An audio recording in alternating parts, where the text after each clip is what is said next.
শপথ নিয়ে মুখ্যমন্ত্রী সেবার পথে যান, জনগণের আশা বুকে গড়েন নতুন প্রাণ। দেখো, ভারতীয় সংবিধান অনুযায়ী কোনো অঙ্গরাজ্যের প্রশাসনিক বা শাসনতান্ত্রিক প্রকৃত প্রধান হলেন মুখ্যমন্ত্রী বা চিফ মিনিস্টার।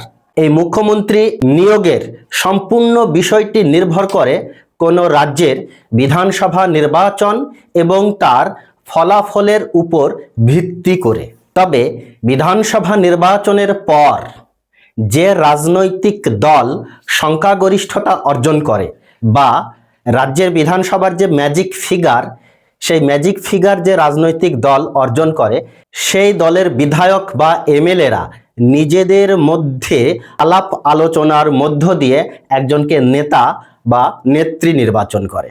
এবার দেখো, ম্যাজিক ফিগারটা আসলে কি? কোনো রাজ্যের বিধানসভার মোট যে আসন সংখ্যা, সেই আসন সংখ্যাকে 2 দিয়ে ভাগ করার পর সেই ভাগফলের সঙ্গে 1 যোগ করে যে সংখ্যা পাওয়া যায়, সেটাই হলো ম্যাজিক ফিগার। যেমন আমাদের পশ্চিমবঙ্গের বিধানসভার মোট আসন সংখ্যা হলো 294। এই 294কে যদি আমরা 2 দিয়ে ভাগ করি তাহলে পাবো 147 এবং এর সঙ্গে 1 যোগ করলে পাবো 148। সুতরাং আমাদের রাজ্যে সরকার গঠনের ম্যাজিক ফিগার হলো 148। এবার যদি কোনো রাজনৈতিক দল সংখ্যাগরিষ্ঠতা অর্জন না করতে পারে, তাহলে রাজ্যপাল বা গভর্নর, যে রাজনৈতিক দল সবচেয়ে বেশি আসন পেয়েছে বা লাভ করেছে, সেই দলের নেতাকে অথবা সেই জোটের নেতাকে সরকার গঠনের জন্য আমন্ত্রণ জানান। ভারতীয় সংবিধানের 164-র 1 নম্বর ধারা অনুযায়ী রাজ্যপাল মুখ্যমন্ত্রীকে নিয়োগ করেন। মুখ্যমন্ত্রী এবং সেই মন্ত্রিসভার সমস্ত মন্ত্রীকেই রাজ্যপাল শপথ বাক্য পাঠ করান।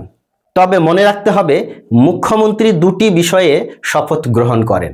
তাদের মধ্যে প্রথমত হলো তিনি সংবিধানকে রক্ষা করার শপথ গ্রহণ করেন।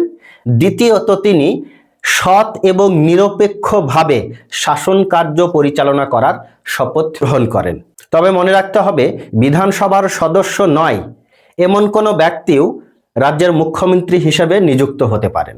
তবে এক্ষেত্রে শর্ত হলো, মুখ্যমন্ত্রী হিসেবে নিযুক্ত হওয়ার পর ওই ব্যক্তি শপথ গ্রহণের পর থেকে 6 মাসের মধ্যে কোনো বিধানসভা থেকে এমএলএ বা বিধায়ক হিসাবে নির্বাচিত হয়ে আসতে হবে।